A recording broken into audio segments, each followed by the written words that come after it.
Bismillahirrahmanirrahim. Assalamu alaikum. Welcome to Al-Falah Virtual Learning Academy for IBA BPS 5 to 15 और intermediate category subject computer जी तैयारी कयूं पिया। उनमें अज जेको टॉपिक है वो है नंबर सिस्टम जे बारे में पढ़ंदासीं।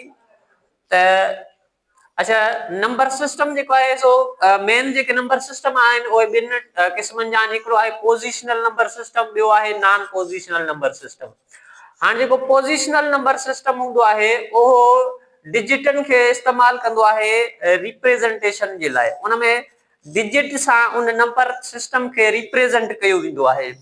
ऐं जेको नॉन पोज़िशनल नंबर सिस्टम हूंदो आहे उनमें सिंबल्स हूंदियूं आहिनि, माना कि निशानियूं जेके आहिनि उहे इस्तेमालु थींदियूं आहिनि। पोज़िशनल नंबर सिस्टम में डिजिट इस्तेमालु थींदा, नॉन पोज़िशनल नंबर सिस्टम में सिंबल्स यानी कि निशानियूं इस्तेमालु थींदियूं।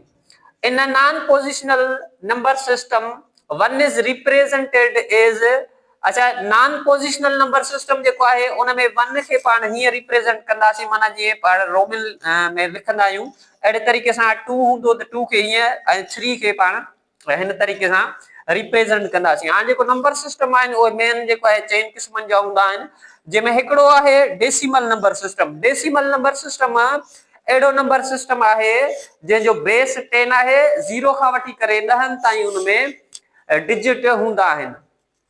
उन खां पोइ बाइनरी नंबर सिस्टम आहे। बाइनरी नंबर सिस्टम जो बेस 2 आहे, 0 ऐं 1 जेको आहे उनमें डिजिट आहिनि जेके इस्तेमालु थींदा आहिनि।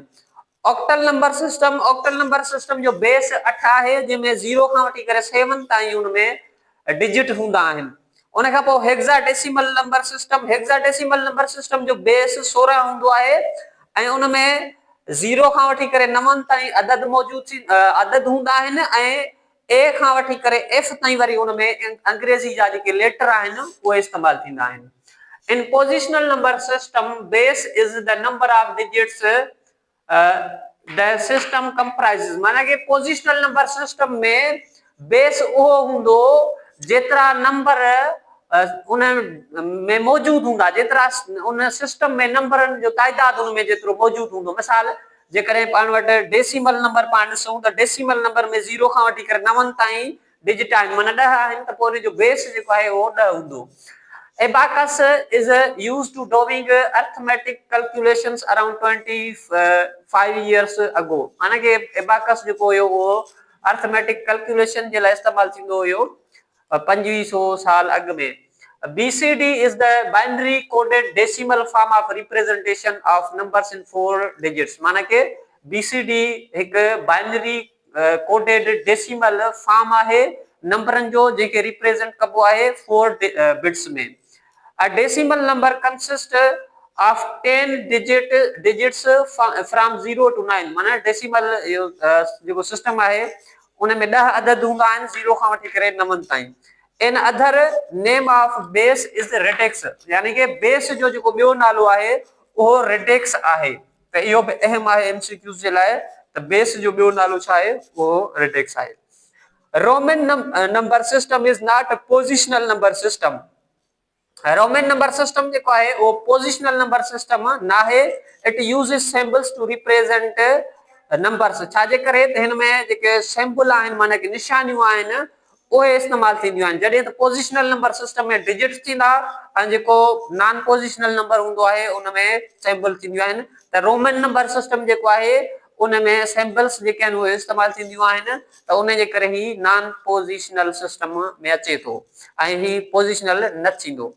Machine language is written in binary code. Machine language binary code में लिखियल आहे।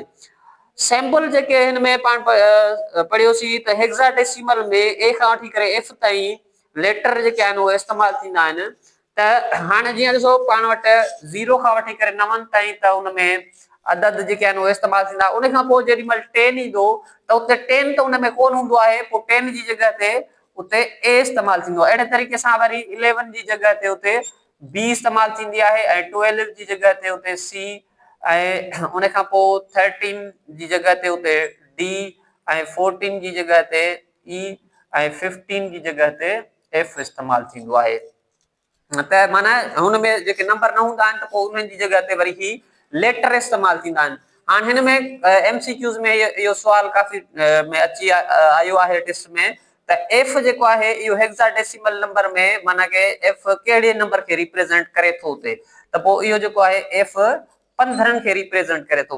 अहिड़े तरीक़े सां बाक़ी ॿिया जेके नंबर आहिनि उहे तरतीब वाइज आहिनि, माना जीअं ॾिसूं था त 10 10 खां पोइ 11 12 13 14 इहे रिस्पेक्टिवली माना के उहे तरतीब सां आहिनि हेक्साडेसिमल नंबर सिस्टम में। त इन्हनि मां अगरि को बि पाण खे अची थो वञे त पाण खे इज़िली सॉल्व करे सघूं था या उनखे टिक करे सघूं था। Thanks for watching. Next video में नंबर सिस्टम जा जेके एडिशन या उनजी जेको आहे कन्वर्जन उन ते सिखंदासीं नेक्स्ट वीडियो में।